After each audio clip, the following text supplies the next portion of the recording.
तमाम सियासी उठापटक के बीच बिहार में एमएलसी चुनाव की तारीखों की घोषणा कर दी है चुनाव आयोग ने। अब सारे कैंडिडेट और नेता पार्टी जुट गए हैं जोर शोर से तमाम 24 सीटों पर। उससे पहले बता देते हैं कि आप देख रहे हैं झकास भारत और मेरा नाम हुआ रविकांत।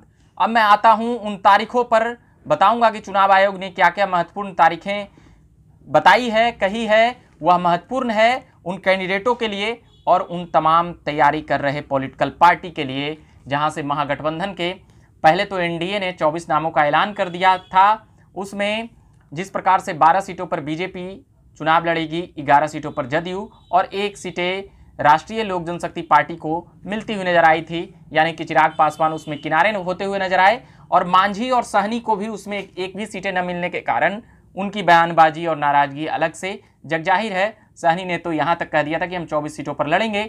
महागठबंधन और कांग्रेस की खींचतान ने दोनों अपने अपने उम्मीदवार और कैंडिडेट देने की बात है, मगर आरजेडी के तरफ वामपंथी पार्टियों का कह सकते हैं कि वहां पर तालमेल बन गया है, मगर जो तालमेल नहीं बना वह कांग्रेस का नहीं बना है। वहीं चिराग पासवान की यानी कि लोजपा रामविलास भी अपने कैंडिडेट देने की पुरजोर तैयारी कर रही है और उनका भी कहना है कि हम तमाम जगहों पर कैंडिडेट देने में और मजबूत कैंडिडेट देने में कामयाब होंगे। देखना है कि क्या कुछ होगा। फिलहाल तमाम पार्टियों का, लोजपा रामविलास का अभी बैठक जारी है, वह भी जल्द ही अपनी कैंडिडेट देगी। 24 सीटों पर भले ही न दे पाए, मगर यह संभावना है कि कई अहम उम्मीदवार उनके भी नाम चल रहे हैं। वो तमाम खबरें मैं सुनाऊंगा और बताऊंगा, मगर उससे पहले जो अहम तारीख है जो चुनाव आयोग के द्वारा निकाला गया है वह यह अहम तारीख है, ध्यान से सुनेंगे।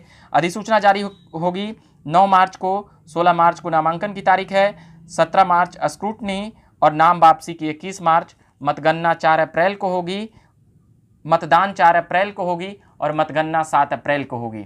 यानी कि 7 अप्रैल को चुनाव का परिणाम आ जाएगा कि उन 24 सीटों पर किनका दबदबा है और किनका नहीं है। इससे पहले बता देते हैं कि ये पिछले ही 16 जुलाई को ही इसके 24 सीटों के लिए नामांकन की तारीख पूरी हो गई थी। स्थानीय निकाय कोटे से भरी जाने वाली बिहार विधान परिषद की 24 सीटों पर 4 अप्रैल को मतगणना होगी। चुनाव आयोग ने बुधवार को चुनाव की घोषणा कर दी है। इन सीटों पर निर्वाचित जनप्रतिनिधियों का कार्यकाल पिछले वर्ष 16 जुलाई को ही समाप्त हो गया था, लेकिन कोरोना और पंचायत चुनाव के कारण यह चुनाव भी टल रहा था।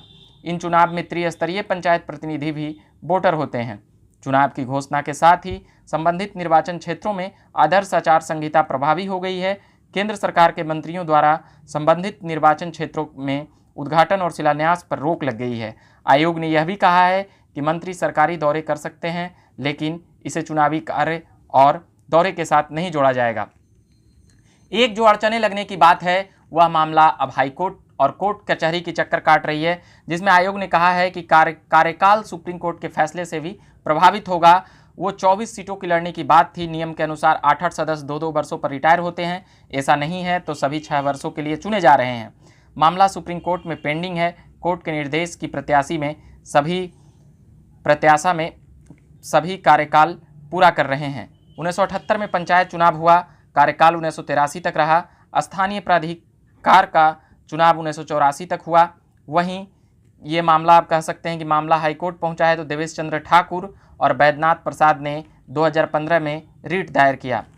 उसके बाद कोर्ट में कार्यकाल में संवैधानिक प्रावधान के उल्लंघन की बात उठी। मामला न्यायाधीन है। 24 सीटें रिक्त थी, कार्यकाल तय नहीं था, सभी सदस्य 6-6 वर्षों के लिए चुन लिए गए। तो ये तमाम बातें हैं। 2001 के पंचायत चुनाव हुआ, 2003 में एक साथ 24 सीटों पर स्थानीय निकाय चुनाव हुआ।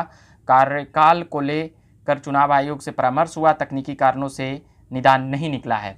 तो यह मामला अब कोर्ट कचहरी का में जा चुका है। इसीलिए इसके जो 6 वर्ष का जो 1/3 एमएलसी चुनने की जो बातें थी प्रत्येक 2-2 वर्ष की, वह एक ही साथ चुनी जा रही है। इसको लेकर ये मामला कोर्ट में है। अब क्या फैसला आएगा क्या नहीं, उस पर भी संज्ञान लिया जाएगा। अगर ऐसा कुछ फैसला आता है सुप्रीम कोर्ट के द्वारा, कोर्ट यानी कि न्यायालय के द्वारा, तो फिर उस पर फैसला चुनाव आयोग द्वारा लिया जाएगा और जो कैंडिडेट रहेंगे उन पर भी लिया जाएगा। तो वो बाद की बातें हैं। मगर अभी जो महत्वपूर्ण बातें हैं यह कि 7 अप्रैल को इसका परिणाम आ जाएगा, 4 अप्रैल को इसका चुनाव होने वाला है और ये पंचायत प्रतिनिधि त्रिस्तरीय का वोटिंग करने का अधिकार है उन लोगों को भी।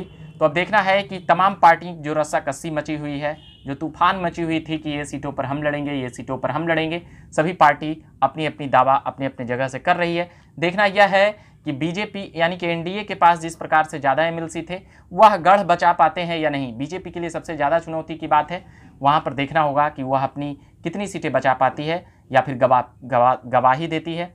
अभी उनके साथ नीतीश कुमार भी हैं, तो कहा जा सकता है कि एनडीए का पलड़ा यहाँ पर मजबूत है। मगर आरजेडी जिस प्रकार से विधानसभा के चुनावों में परफॉर्मेंस रहता है, तो एमएलसी के चुनाव में भी वहाँ पर देखा जा सकता है। आप बने रहिएगा झकास भारत के साथ। मेरा नाम हुआ रविकांत और धन्यवाद।